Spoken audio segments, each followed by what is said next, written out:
watch a movie, then he'll tell you all about it. It's the Armstrong Entertainment Show.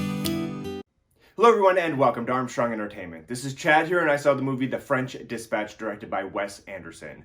Now this film is a self-proclaimed love letter to journalists. It tells the story of a fictional magazine called The French Dispatch, and it goes into 3 specific stories they told throughout their years in publication.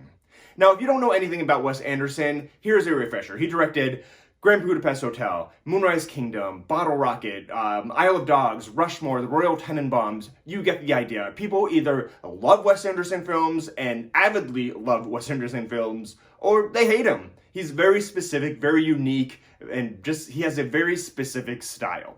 The French Dispatch is one of the most Wes Anderson movies Wes Anderson has ever made.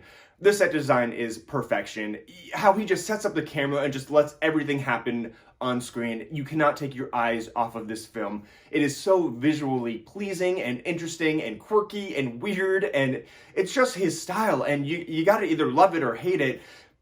And I kind of love it at times, but also I wish there was more of a story to it, but I will get into that in a second. But it is just a very Wes Anderson film for Wes Anderson. Now let's get into the plot of this movie and how this film was just all over the place. Now it tells 3 very specific, unconnected stories, which get progressively worse. The first segment was by far my favorite, with Benicio del Toro, and I just didn't connect with these stories, so I just didn't care about them, and I got less and less interested. Yes, there are plenty of things to look at and Google over and his whimsical style, but it just got a little boring after the 3rd segment. I'm just like, okay, cool, you got some cool visual things, but what is the story here? What are you trying to tell? I just don't care.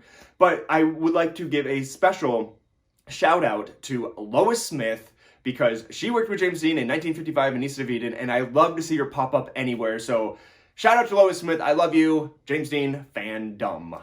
Overall, if you were a fan of Wes Anderson, this will not disappoint. He checks all of the quirkiness boxes on your list. It's just very special, and you can't help but smile with the creative ways he comes to telling his stories, the use of cartoons and miniatures, and just everything is just so clever. It's just, you do not see this in any other movie but Wes Anderson movies, and you know what you're getting when you go into one of his films.